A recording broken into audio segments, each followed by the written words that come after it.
여러분, 지난 한 주 암호화폐 시장에 정말 엄청난 일이 있었죠? 그야말로 역대급 폭락을 경험했습니다.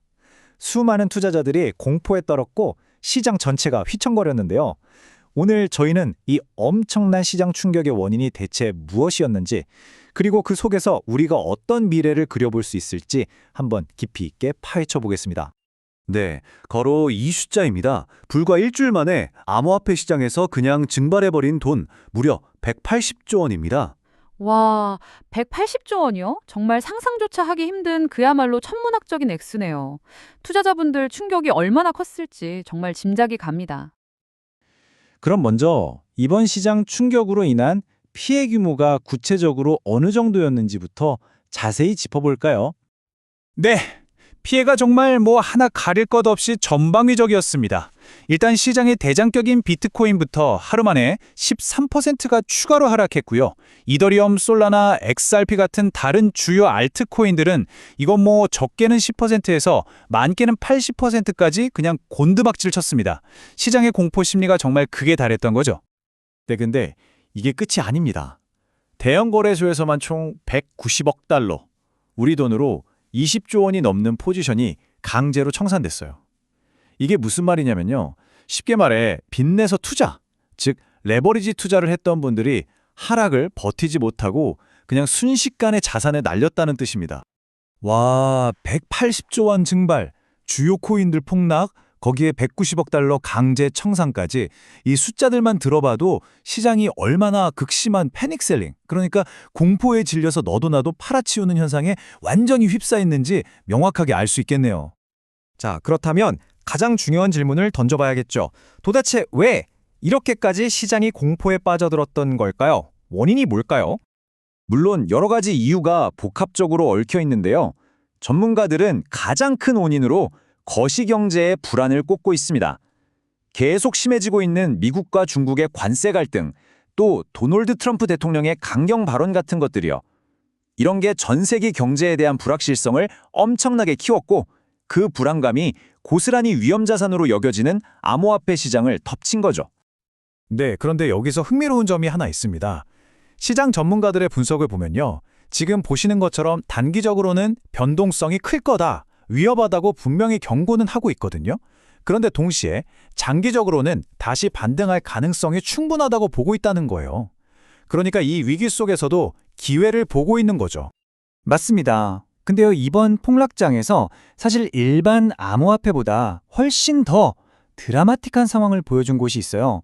바로 스테이블 코인 시장인데요. 이름하고는 정말 정반대의 모습을 보여줬습니다. 정말 말 그대로 역설적인 상황이었어요. 지금 보시는 것처럼 원래 달러 가치에 딱 붙어 있어야 할 스테이블 코인이 우리나라 거래소에서는 갑자기 4배, 6배까지 폭등했다가 또 순식간에 폭락하는 진짜 말도 안 되는 롤러코스터를 탔습니다. 근데 신기하게도 글로벌 시장에서는 비교적 안정적인 가격을 유지했단 말이죠.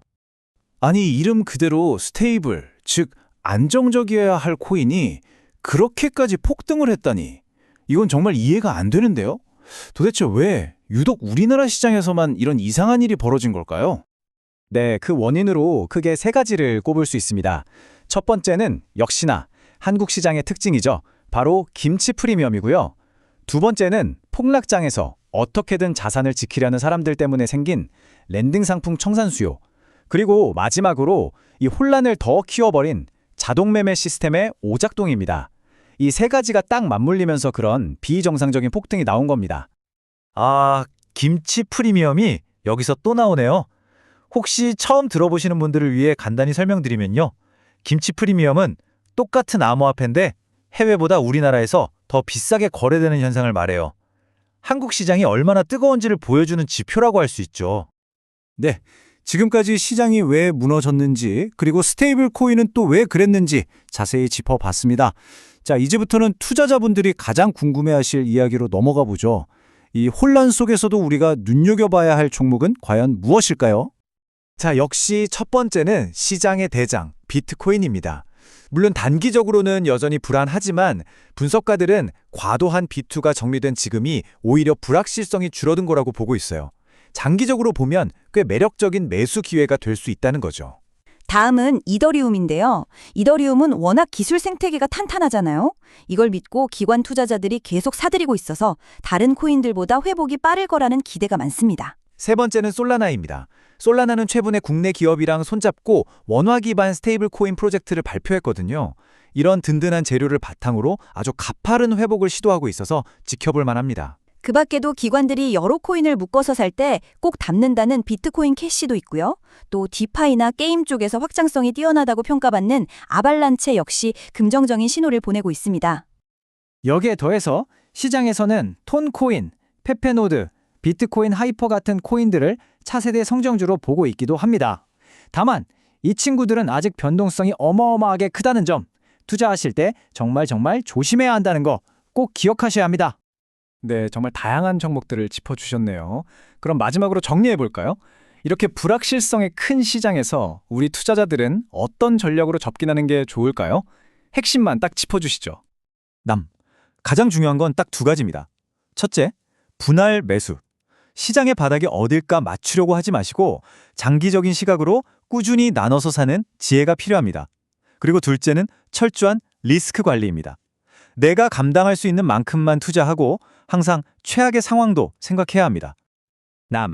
시장의 격언처럼 이번 위기는 누군가에게는 뼈아픈 손실의 시간이지만 또 다른 누군가에게는 새로운 기회가 될 수도 있습니다. 과연 이번 위기는 진정한 기회가 될 수 있을까요? 그 답은 시장에 대한 깊이 있는 이해와 신중한 전략, 그리고 투자자 각자의 판단에 달려 있을 겁니다.